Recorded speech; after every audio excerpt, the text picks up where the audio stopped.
മല്ലു ഫുട്ബോളിന്റെ മറ്റൊരു വീഡിയോയിലേക്ക് എല്ലാവർക്കും സ്വാഗതം. അപ്പൊ നമ്മൾ ഇന്ന് ഡിസ്കസ് ചെയ്യാൻ പോകുന്നത് ആർസണൽ ബോൺമൗത്ത് മത്സരത്തിന്റെ വിശേഷങ്ങളാണ്. ഈ ആർസണലിന്റെ കാര്യം ഇപ്പോൾ തീരെ വിശ്വസിക്കാൻ പറ്റാത്ത സിറ്റുവേഷൻ ആണ്. ചാമ്പ്യൻസിലേക്ക് വരുമ്പോൾ ഒരു തരത്തിലുള്ള പെർഫോമൻസ് കൊണ്ടുവരുന്നു, പക്ഷേ EPL കണ്ടിന്യൂസ് ആയിട്ട് പോയിന്റ് ഡ്രോപ്പ് ചെയ്യുന്ന ആർസണൽ ടീമിനെയാണ് നമ്മൾ കാണുന്നത്. അപ്പോൾ കോണ്ടന്റ് ഇഷ്ടപ്പെടുകയാണെങ്കിൽ നിങ്ങൾ സബ്സ്ക്രൈബ് ചെയ്യാനും ഷെയർ ചെയ്യാനും മറക്കരുത്. ഫസ്റ്റ് ഹാഫിൽ 1-0 ലീഡ് കിട്ടിയിട്ട് സെക്കൻഡ് ഹാഫിൽ 2 ഗോള് കൺസീഡ് ചെയ്യുക, അങ്ങനെ ബോൺമൗത്തിന്റെ 2-1 വിജയമാണ് നമ്മൾ കണ്ടത്. ശരിക്കും പറഞ്ഞാൽ ടൈറ്റിൽ റേസിന് പോയ ആർസണൽ ഇപ്പോൾ ടോപ്പ് 4 പിടിച്ചു നിൽക്കാൻ വേണ്ടി ഫൈറ്റ് ചെയ്യുന്ന ഒരു കാഴ്ചയാണ് നമ്മൾ കാണുന്നത്. മാഞ്ചസ്റ്റർ സിറ്റി ഒക്കെ 3 പോയിന്റിന്റെ ഡിഫറൻസിലേക്ക് വന്നു കഴിഞ്ഞു. എന്താണ് ആർസണലിന്റെ പെർഫോമൻസിനെ പറ്റി ഇന്ന് പറയേണ്ടത്? ഫസ്റ്റ് ഹാഫിൽ ഒരു ഡീസെന്റ് ആയിട്ടുള്ള പെർഫോമൻസ്, ഡെക്ലൻ റൈസിന്റെ അടിപൊളി ഗോള് 34ാമത്തെ മിനിറ്റിൽ വരുന്നു. ഇപ്പൊ കളി തുടങ്ങി ഒരുപാട് ചാൻസുകളൊന്നും ആർസണലിന്റെ സൈഡിൽ നിന്ന് വന്നിട്ടില്ല, പക്ഷേ ഇപ്പൊ മാർട്ടിനെല്ലി ആയാലും മിഡ്ഫീൽഡിൽ നിന്നൊക്കെ 1-2 ചാൻസുകളൊക്കെ ഫസ്റ്റ് ഹാഫിൽ ആർസണലിൽ കിട്ടി. ഡെക്ലൻ റൈസിന്റെ കാര്യം ഇവിടെ എടുത്തു പറയേണ്ടതുണ്ട്. അവനിപ്പോ സത്യം പറഞ്ഞാൽ കഴിഞ്ഞ കുറെ മത്സരങ്ങളായിട്ട് കൺസിസ്റ്റന്റ് ആയിട്ട് പെർഫോം ചെയ്യുന്ന ഒരു പ്ലെയർ തന്നെയാണ്. 100 മില്യന്റെ എവറി പെനി വേർത്ത് ആയിട്ടുള്ള ഒരു പ്ലെയർ ആണ് ഡെക്ലൻ റൈസ് എന്ന് പറയേണ്ടി വരും. ഇന്ന് പുള്ളി റൈറ്റ് വിങ്ങിലൂടെ കിട്ടിയിട്ടുള്ള ഒരു പാസുമായി പോസ്റ്റിലേക്ക് വരുന്നു.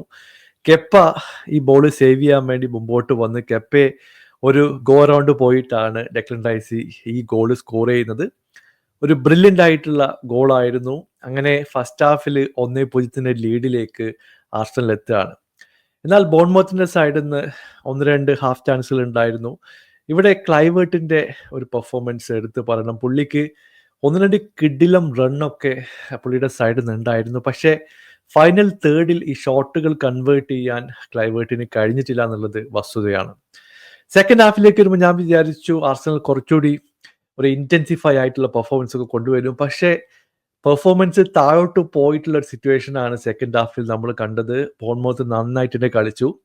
നമുക്കറിയാം ആർസണലിന്റെ ഒരു തുറുപ്പ് ചീട്ടാണ് സെറ്റ് പീസ് എന്ന് പറയുന്നത്. ഇതുപോലെ 2 സെറ്റ് പീസിൽ നിന്ന് 2 ഗോളുകൾ കൺവേർട്ട് ചെയ്യുന്ന ബോൺമൗത്ത് ടീമിനെയാണ് നമ്മൾ കണ്ടത്. ഇപ്പോൾ സെക്കൻഡ് ഹാഫിലേക്ക് വരുമ്പോൾ സെമീഞ്ഞോ റൈറ്റ് വിങ്ങിൽ നിന്ന് ഒരു ത്രോ എടുക്കുകയാണ്, ലോങ് ത്രോ ആണ്. അങ്ങനെ പോസ്റ്റിലേക്ക് പുള്ളി ഈ ബോൾ എറിയുന്നു. ഹോയ്സൺ വളരെ കൃത്യമായിട്ട് ഹെഡ് കൊണ്ട് ഗൈഡ് ചെയ്തുകൊണ്ട് ഇത് പോസ്റ്റിന്റെ ലെഫ്റ്റ് ഹാൻഡ് സൈഡ് കോർണറിലേക്ക് എത്തിക്കുന്നു. അങ്ങനെ 1-1 ബോൺമൗത്ത് സെക്കൻഡ് ഹാഫിൽ തിരിച്ചു വന്നു. അധികം വൈകാതെ മറ്റൊരു സെറ്റ് പീസ് കിട്ടി. സെറ്റ് പീസ് നോക്കുകയാണെങ്കിൽ പോസ്റ്റിലേക്ക് ക്രോസ് വരുന്നു. അത് റൈറ്റ് വിങ് കോർണറിലുള്ള ഇവാനിൽസണിലേക്ക് ഗൈഡ് ചെയ്ത് വിടുകയാണ്. ഇവാനിൽസൺ തന്റെ ദേഹത്ത് തട്ടിയ ഡിഫ്ലക്റ്റ് ആയിട്ടുള്ള പന്ത് രായ പിടിക്കാൻ നോക്കി, പക്ഷേ അത് പോസ്റ്റിനകത്തേക്ക് എത്തുകയും ചെയ്തു. അങ്ങനെ 74ാമത്തെ മിനിറ്റ് ആകുമ്പോഴത്തേക്കും കളിയിലേക്ക് തിരിച്ചു വരാനുള്ള ഒരു ഓപ്പർച്യൂണിറ്റി ബോൺമൗത്തിന് കിട്ടി. അവർ 2-1 ലീഡിലേക്ക് എത്തുകയും ചെയ്തു. ഇപ്പോൾ ആർസണലിനെ സംബന്ധിച്ചിടത്തോളം സാക്കക്ക് ചാൻസ് ഉണ്ടായിരുന്നു, ഡെക്ലൻ റൈസിന് ചാൻസ് ഉണ്ടായിരുന്നു, പക്ഷേ അതൊന്നും കൺവേർട്ട് ചെയ്യാൻ അവർക്ക് കഴിഞ്ഞില്ല. അങ്ങനെ 3 പോയിന്റ് പിന്നെയും ഡ്രോപ്പ് ചെയ്യുന്ന ആർസണൽ നമ്മൾ കണ്ടു. ഇതിപ്പോ അടുത്ത UCL ലെഗിൽ എന്ത് സംഭവിക്കും നമുക്കറിയില്ല. PSG ഒരു ടൈറ്റ് ആയിട്ടുള്ള മത്സരമായിരിക്കും, പക്ഷേ ഇതുപോലുള്ള പരാജയങ്ങൾ ആർസണലിന് ഒരു നെഗറ്റീവ് സൈഡ് കൊണ്ടുവരുന്ന കാര്യത്തിൽ യാതൊരു സംശയവുമില്ല. എന്താണ് കാരണം എന്ന് ചോദിച്ചു കഴിഞ്ഞിട്ടുണ്ടെങ്കിൽ ചാൻസുകൾ ക്രിയേറ്റ് ചെയ്യുന്നുണ്ട്, പക്ഷേ ഫൈനൽ തേർഡിൽ പല ചാൻസുകളും കൺവേർട്ട് ചെയ്യാൻ പറ്റുന്നില്ല.